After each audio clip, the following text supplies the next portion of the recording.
What's up, guys and gals, and welcome back to the Nerd Castle. Today in the world of indie games, we're going to be checking out Skald against the Black Priory. This game has itself slated as a grimdark fantasy RPG.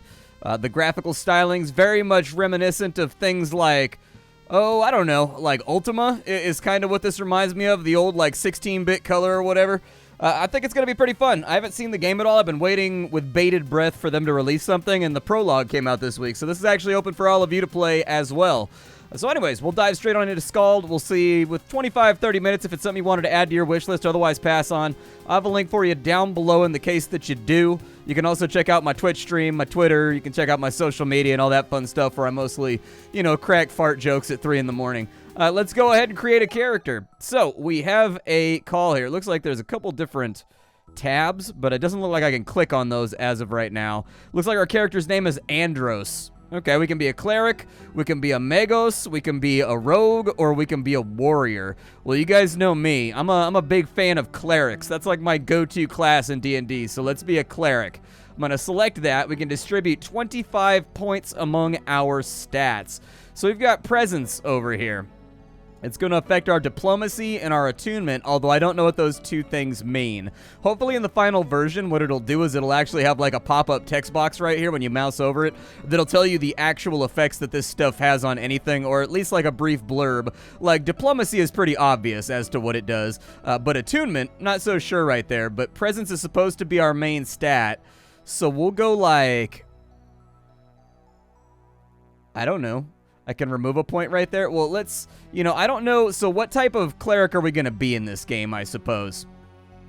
We've got 25 points to throw around. There they are at the bottom. Okay, I was trying to see how many points I had left before I went any further. We can allocate points right here. Let's take that up to like a 15. We'll go with like a 10 to strength. We'll go with like, I'll just even it out, sort of like I do in D&D, and then we'll decide from there. Apparently that gives us lore. It looks like fortitude gives us survival and hit points. Agility has our stealth, thievery, initiative, dodge, range skill, crit chance. Wow, so a lot of stuff is loaded on into dodge. I think we should probably have like a 14 right there just so we can fight a little bit. We'll get a tiny bit more fortitude right there just to take it on up. Did I actually get a hit point for that right there? It looks like I did. Okay, so you get like 1 hit point and a little bit of survival for each go. And then we'll put a couple more points over here into presence because we want to be good at that. And then we'll just dab 1 more point in there, 1 more point in there. That sounds good. That feels like a pretty even spread to me. Let's continue. You can use the screen to customize your character's physical appearance. Oh, okay. So we can go with like, it changes it in game, but it doesn't change it on the portrait. Okay. Fair enough. Well, I'm the kind of person where I need my character's portrait to match up with what I look like in-game, and so I'm just going to leave it as is for right now. It looks like we can also mess around with different portraits and whatnot, too. Ooh, she's kind of badass looking, dude. She has like a shield maiden thing going on. It's kind of sick. I sort of dig that. All right, well, anyways, let's venture forth. On the dark, raging seas of the Outer Isles, a lone caravel struggles against the wind and waves. The moan of creaking timbers, the tang of preserved fish. Your eyes slowly adjust to the darkness of dimly lit ship's holds. Suddenly, something strikes the hull and the ship rocks violently. Your heart begins to pound and a feeling of unease grows in your stomach. All right. Let's rouse ourselves from meditation. You get to your feet and become aware of agitated voices shouting up on deck. Something is not right here. You should make your way up top and get a bearing on the situation. Okay, so it looks like I can sort of just like click around to go where I want to go. Okay, that's actually a pretty faithful recreation of like older games. A sturdy wooden chest. Let's open it. What's inside the chest? There's a dagger. There's like an armor. Okay, we'll take it all. How do I open up my inventory? I just click on my character right here. There's our inventory right there. So we can use the armor, right? Okay, so that goes over the top of our shirt. We've got a small pile of gold right there. I'll probably say to use the dagger as well. I see no reason not to have ourselves armed. I've got a feeling that we're about to fall victim to piracy or something here. I bet the ship is under attack. I do like the light radius over here, too. That's kind of cool. A pile of hay and an empty bottle of spirits. Sounds like I had a fun night last night. We were hitting that tequila. To your surprise, you realize that this door has been locked from the outside. It doesn't budge. Perhaps you could slip the lock with a thin blade. If you haven't already done so, equip your dagger.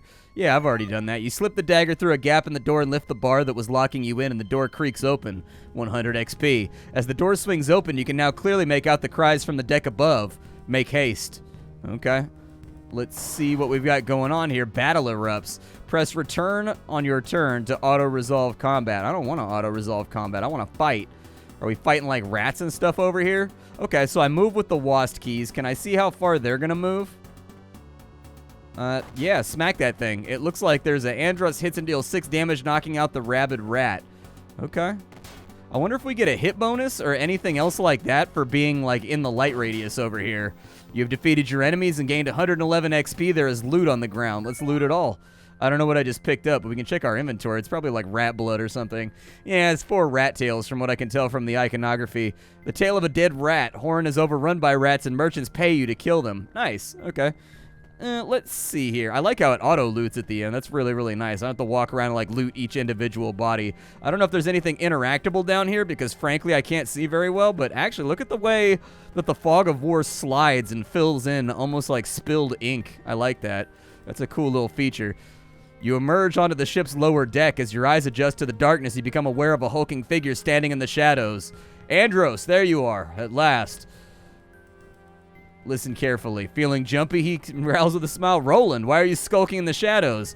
Shadows suits face like this just fine, no matter. Oh, he's got a face for radio. I get what he's saying. There's trouble and you're needed on deck now. What's with all the noise? The island is in sight, but the damn guilders refuse to land and they want to turn back. All right, well, did they say why? Only superstitious bilge. They claim they saw something in the water. Either way, our boys are about to be showing them some very real steel. Yeah, I knew I'd regret chartering a guild ship. Yeah, and you'll regret not stopping our boys from murdering them if you don't get to the damn deck. All right, agreed. They deserve disciplining, not death. Listen, I've been doing this since you were a teat, or you were at the teat. Let's get on with it. All right, let's go. Wait, there's a few sailors up ahead, rattled as a pair of rabbits. Okay, is there a way past them? There's 2 doors ahead. If you take the left, we should be able to sneak past them without any trouble. Okay, famous last words. You and Roland make your way towards the commotion on deck. Press Q or press the character portraits to swap your party leader. Oh, nice. Okay, and there's like a different character model for each one. The door on the left, he said, will allow us to sweep past, so that's what we're going to do. Oh, it keeps us to the shadows. Gotcha. All right. But was there loot in there? That's the valid question. Ooh, there's a chest over here. I see that. Yeah, pop that thing open. What is that right there? Spirits. Consuming this steals your nerves and restores your resolve. Okay, get all. Yeah, take it all with me. If nothing else, it'll be vendor fodder. All right, is there like a ladder or something over here that I can interact with? Oh, there's a ladder right here. Okay, we'll go up the ladder. You emerge onto the deck and see 2 groups of men facing each other with weapons drawn. The ship shakes violently in the grip of the storm as lightning tears across the sky. Amidst the din of the storm and frantic arguments, you bellow for the attention of the assembled crewmen and mercenaries. Both the ship's captain and the leader of the mercenaries you hired, a coarse thug of a man named Gustavo, turn their attention to you. They look ready to use unsheathed weapons in their hands at the slightest provocations. We'll address the leader. The mercenary leader Gustavo flicks his dark eyes to you but keeps his blade fixed on the desperate captain. There's a reason he's known as Fireblood to the men. Gustavo, you'll get your money, but let me handle this. A cruel smile twitches to life on Gustavo's wind-weathered face. There's only one rich, noble girl, and we can always find more sailors. The captain's ship bristles at these words. Captain, why have we not dropped anchor? Something dire stalks the shore, and we can't approach without risking the ire of the horror. A jittery mutter of agreement rises from the sailors, causing Gustavo's eyes to darken even further. All right, what horror have you seen? Not but glimpses. My men have seen the shadow of something deep in the water stalking us. Nothing natural moves like that. Gustavo glares murderously at the captain. All right, so you're going to renege on our deal based on a glimpse? There's desperation in the captain's voice. We're seasoned sailors. We don't balk at shadows. We need to be alive to rescue the girl that you spoke of. Okay. Well,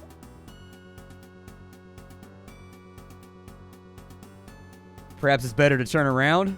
Gustavo lets out a hoarse laugh. Danger I don't mind. Working for fools, that's how people get killed. And before you comply, Gustavo whistles and his men charge at you and the ship's crew. Not ideal. Okay. Not the best thing that I've ever had happen. I'm going to move over to the high ground over here and just kind of group up. Looks like they're fighting with the sailors. I'm going to attack right there, although I don't know what it's going to accomplish. We dealt 2 damage right there. Not that great. One of our guys is already down. He dealt 9 damage, so apparently Roland is a much better fighter than I am. Roland's kind of a gangster out here. Yeah, I don't know if I'm going to be able to take this guy. I think Roland's going to have to carry on this one. This guy's not taking that much damage. I'll tell you that much right now. I'm going to have to move Roland over. He's going to have to bail me out of this situation. The sailors are going down pretty quick, too. All right, move Roland over here, and we'll go ahead and finish that guy off, and we'll push up and see if we can finish this dude off, too. Move over to here, attack right there. That looks good. I don't know if I have any abilities or anything. Maybe I should look at that. Yeah, I don't think that sailor's going to make it. Just keep shivving this guy in the kidneys until we feel better about our situation.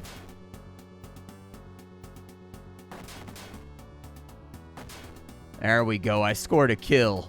I took some blood right there that didn't belong to a rodent. Proud of myself.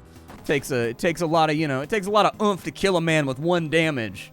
You gotta really put your back into it if you want that 1 damage to sting properly. You have defeated the enemy. Every party member gets 96 XP and there's loot on the ground. Okay, let's review the... Oh, that's the battle log. Gotcha, okay. I'll take the loot. Let's look at our inventory real fast and see if there's anything better that we can equip. Yeah, we've got a bunch of swords. It definitely deals more than 1 to 2 damage. Apparently, we've also got some traveler's garb over here. I'm going to go ahead and... Are any of these swords different from one another? No.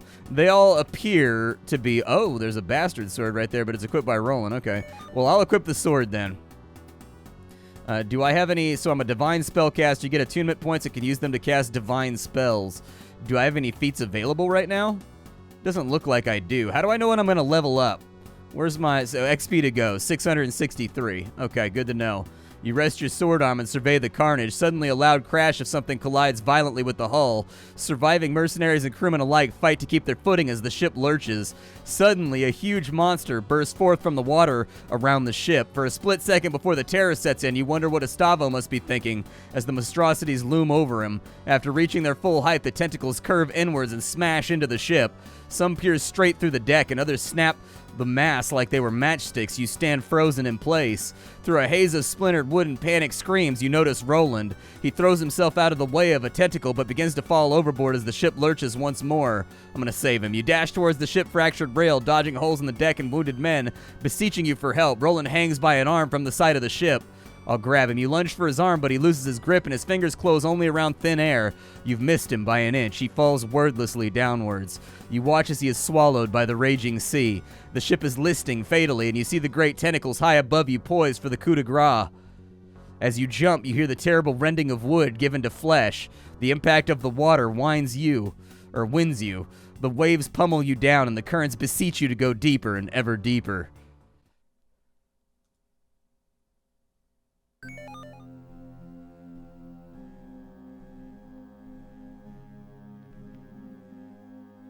Apparently, I'm inside the Baron estate. Who are you? The villa of Lord Cato Baron, 2 weeks earlier. An aging armored man in the livery of House Baron stands and scowls at you. Eyes like coal peer out from a craggy face, fringed top and bottom with wild white hair. Tell me, boy, what would your father say if I knew you considered yourself the better of his old friends? Though his voice is full of gravel, there's a glint in his eyes, as if the old coals have begun to warm up. Gideon, is that you? A single bark of laughter emanates from the dense beard as he embraces you in a crushing bear hug. Gideon may be older and grayer, but from the force of his hug, you don't reckon you'd have any more chance of beating him now than you did as a 12-year-old. Go easy, old boar. Gideon steps back and allows you to breathe again before grabbing you by the shoulders. We heard of your father's passing. Truly he sits with the golden dead now. Tell me, how did he die? In glorious battle at my side. Then the old warrior died a fitting death. Gideon is quiet for a moment, then breaks into a grin. We'll raise up a cup to his name together, you and I. As soon as you're done with Cato, I can rustle up some ale fit for a guest. Why am I here? Master Cato will chew your ear plenty when you see him, Andros. Lyra, the new master at arms, awaits you by the main entrance. She'll escort you, and don't ask her not to, if you think I have a temper. The joke fails to hide the note of anxiety in the grizzled houseguard's voice. What are you hiding from me, old bear? Never could pull the wool over your eyes. Truth is, many a day has been dark of late for House Baron. Perhaps it all started with you and your father leaving. A guilty grimace flashes across his face, or maybe it started even earlier. Gideon pauses to blow out a long breath. I won't betray my master's confidence by saying more. Best you see him yourself. Okay. If If you want to explore for old time's sake, take this lantern. Cato can wait, and we don't want you getting lost in the hedge maze again. The man laughs heartily and hands you a brass lantern. Activate or deactivate your lantern by pressing T. Whatever may come to pass, it did this old warrior a barrel of good to see you again, boy. The old man slaps you on the shoulder in parting, almost knocking you off balance. Okay. There's our lantern right there, so we can actually, like, move around and explore a little bit, I guess. I don't know if this fog of war stays... It looks like it doesn't. I was kind of curious if the fog of war would stay revealed or not as we were moving around. You stand before the gate to the hedge maze. It stirs old feelings of dread and elation. The sounds and smells of the estate ground, as they were long ago, call to you from distant memory. You feel you could easily plunge into their depths. Let yourself go and remember? Which daydream is it this time? Are you valiantly defending me from the rebels again? Embla throws a pine cone at you, snapping you from your reverie. She's 10 years old and you're a year her senior. Let's play hide and seek in the maze. I'll hide. You faintly hear someone yell her name from the distance. I'll snap out of the memory for right now because I want to go talk to Cato. A woman stands before the main entrance to the villa. Her posture speaks of a graceful, coiled power, that of a dueling ace. No doubt she's the new master-at-arms for House Baron. As you approach, she offers a quick, neat bow, just low enough to be respectful. Greetings, Andrus. Master Cato welcomes you back to House Baron. He awaits you in his offices, but he graciously gives you leave to tour the grounds of the estate before the meeting with him. He seemed to think you might want to. Why have I been summoned? That is for the master himself to answer. Shall we go? Sure. Very well. If it pleases you, the master is in his office just ahead. Okay. I remember the way. I suppose you do, but I'll escort you nonetheless. A flicker of a smile plays across her face as she beckons for you to lead the way. Yeah, I don't know if I liked armed people being behind me as I walk through places where I'm not sure why I'm there. The opulence has faded, the shadows longer. Clearly much has changed since the last time you were here. How long has it been? It's been years, maybe decades since you were here. Not since your father was the House Arms Master, and not since, well, you must have your wits about you, and perhaps now is not the time to dwell on painful memories. Yeah, we'll be on our way. I want to see more gameplay. Once we do like a full thing, you know, end up streaming the game or whatever, that's when I'll start doing all the little backstory stuff. But for right now, we're so limited on time when I show you these games that I usually want to like bulldoze my way through as fast as possible so that you can see as much as possible. But I do like the idea that there's like optional storyline content in the wings of the castle where you can learn about your character. Flanking the doorway are two marble statues. The craftsmanship is stunning, but the sight of the two women depicted fills you with sadness. One you recognize immediately, Valeria Baron, the mistress of the house. You remember her as a gray ghost, absent and unwell. The other statue depicts the girl that you once knew so well, Embla Baron, daughter of the house and now a woman grown strong and clear-eyed. Her likeness has none of the mother's cowed timidness. How fares Embla?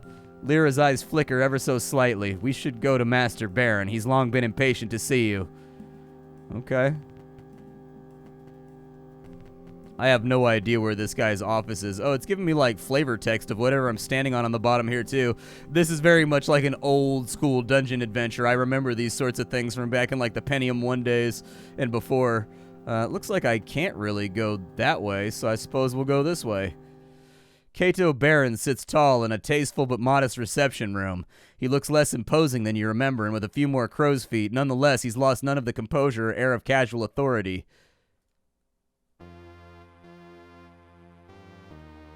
It's a mercy to see you again, your own man and in your prime, he says before a frown consumes his smile. It's just a shame our reunion is overshadowed by the fates of those we love, but perhaps together we can yet improve our collective circumstances. Alright, well, why have you summoned me? Embla's missing. His voice quivers. Now I beg of you, Andros, help me find my daughter. Return her home where she belongs. What's happened? She left without notice a week ago. From the scant clues we had, we believe she boarded a ship bound for one of the outer isles, Idra. She went of her own free will. At the time, I thought little of it.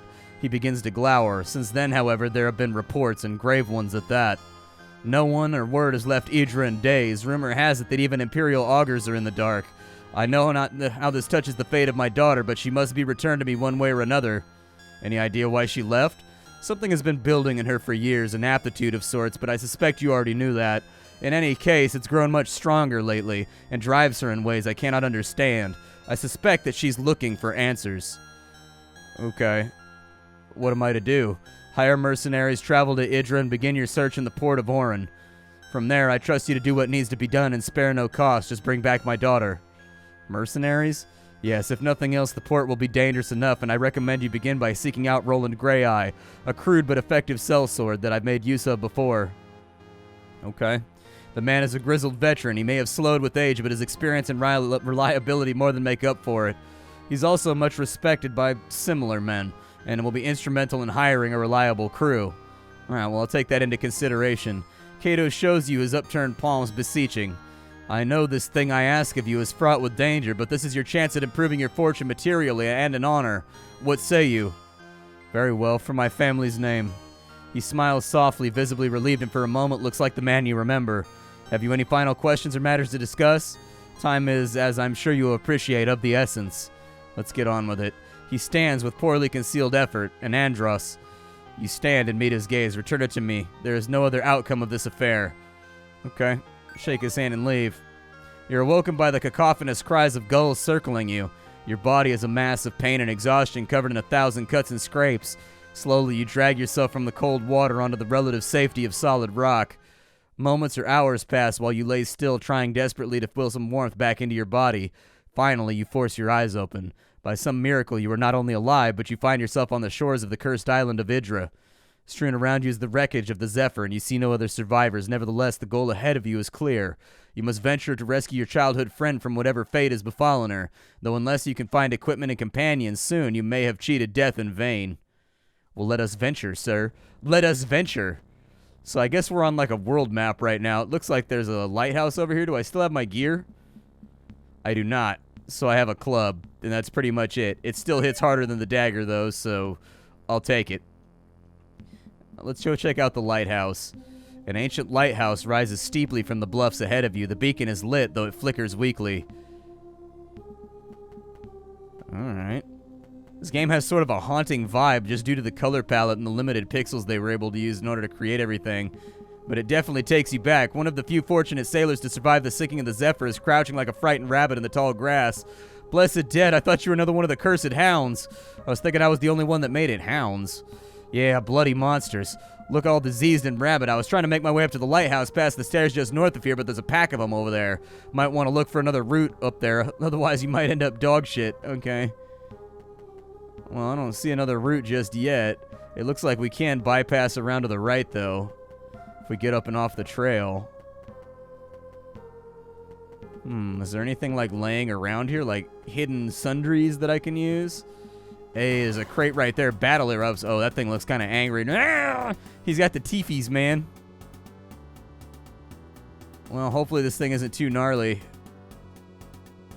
If he is, we may have a bad time. Well, 3 damage out. We seem to be neck and neck for right now. 6 damage. Very nice. Ooh, bad damage right there, though. There we go. Let's loot everything. All right, so we probably got some stuff off of him. We got a crate over here. It's got a short sword that does 1 to 6. It's got a ration, and it's got a buckler. I'll take it all. All right, so let's equip the weapon because it gives us 3 more top-end damage, which I think is going to be important here. We've got a hound ear, which I assume is either... Yeah, it looks like there's reagents for magic. So I'm wondering if the casting system in this game is going to be similar to that of Ultima, where you needed to have, like, Nightshade, and you needed to have, like, Rat's Tails. Like, you actually had to have the reagents to cast a spell in those games. And it was actually really cool and immersive. Like, you had to go to reagent vendors and find them off of rare monsters and stuff like that. Otherwise, it simply wouldn't work for you. Alright, so now that we've had our top-end damage increased, I wanted to check and see, is our HP concurrent? It is, okay. So I didn't know if this was the type of game where you're going to heal after every single fight, or if it's the kind of game where you're going to have HP and you've got to restore it by whatever method necessary. Oh, no. Another battle. Oh, that's a lot of enemies, man. I should probably run for it. I don't feel good about this. Do I have any spells or anything that I can cast? I've got Blinding Glory. I've got Divine Hammer. Okay, I can heal myself. That might actually help out. Do I need reagents for this stuff? You heal a small amount of HP for the entire party. It costs 8, though. 8 attunement. Oh, the attunement is actually... It's my MP. Okay. All right, well, I think we've got this then. I just needed other supplementary utilities to guarantee that this was all going to work. Let's go ahead and... Maybe I'll bless myself. You add a small bonus to your companion. Yeah, Bless myself. There we go. +8 melee attack and ranged attack for a couple of turns. Nice. Okay, step up. Hit him. We dealt 1 damage because he's armored. Not great. Oof, we're kind of at minimum damage right here. Oh, 8 damage. Dropped him with 1 hit. I guess we just had bad rolls for a little bit. Yeah, it looks like we're rolling like 3s and stuff. We just got to get something higher up. But either way, I'm okay with taking combat, because if it means we're going to level up, we'll get to see the progression systems that are in play. Oh, God. Okay, cast a spell. Heal yourself.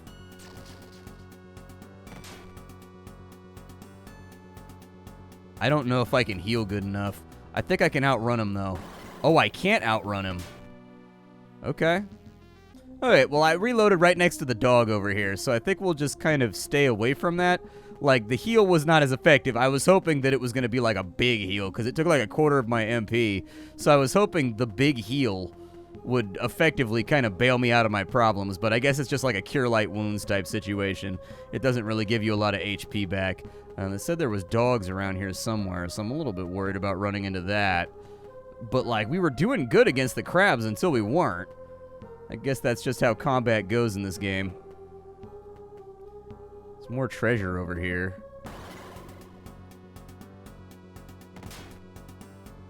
It just depends how much they, like, soak here. There we go. Drop him.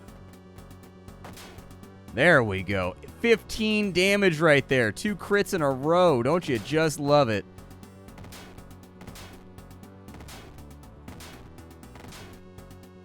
Man, this is all coming down to, like, bad rolls, basically. We've got whatever loot that we took off of the crabs. It looks like we picked up some chitin. Okay. Ooh, that's worth 10 GP right there. We may actually have ourselves a little financial come-up coming pretty soon. How bad is my HP? We're at 15 out of 19. I would like to cast a spell. Can I do that from right here? Okay, so apparently I cast spells from inside of my menu. All right. We've got a dagger. I'll take it all, man. I'll take it all. It looks like we've got a bunch of goodies over here. Hey, there's that leather armor that we lost and a health potion. What does the health potion do? So it gives us, it restores a small portion of health. I bet it has the exact same effect as the Cure Light Wounds, but this armor is going to help out because that gives us 4 armor right there. And I'm pretty sure armor in this game, from what I've seen thus far, it seems to me that armor is like just straight subtractive. Is that a cave? Oh, I thought maybe I could go in it. Can I go in the cave? Oh, I can. I can enter the cave. Can I save the game real fast? Yeah, let's save the game real quick. All right, let's go into the cave. Oh, it's dark in here. Oh, there's the bad guys right there. They see me. Okay, well, let's take a second, and I'd like to... What does Blinding Glory do? It stuns your opponent. They lose their next action. What does Divine Hammer do? Oh, I'm out of attunement? Oh, it costs 20. That's why. Okay. Yeah, we'll just go into defense mode real fast, and we'll see what the crabs do over here. Now that we've got more armor, I feel a little bit more confident about fighting them. I'm also going to heal myself real fast. There we go.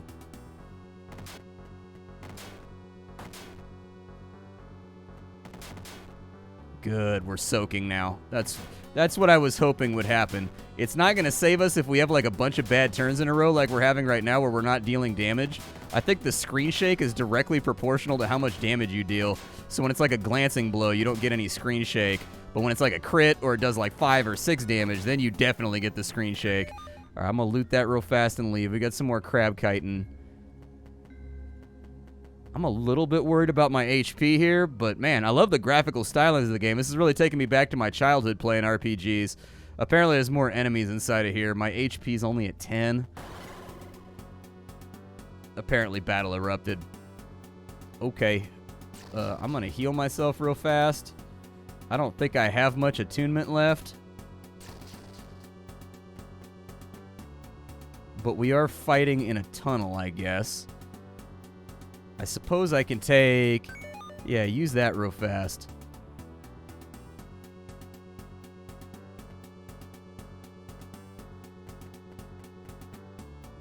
don't know if it actually did anything. I don't feel like I'm actually getting healed here. Like, I don't feel like my meter moved, like, at all. Maybe this heals other people and not me. Maybe it's not a spell for me. But then again, we didn't see the health potion really do anything either. I'm a little concerned about this. I think we're going down right here. But anyways, this is Skald, Enter the Black Priory. I think it's pretty cool. I like the stylings of it. It's definitely a retro RPG, and I do think that there's like an audience for that. Oh, I got critted and died. Feels bad. So anyways, I'll see y'all next time. Thank you for stopping on in. Like I said before, if you wanted to check the game out for yourself, I got a link for you down below. I'll be back tomorrow with something hot and fresh off the indie skillet, but for right now, that's all I got for you. Bye-bye, everybody.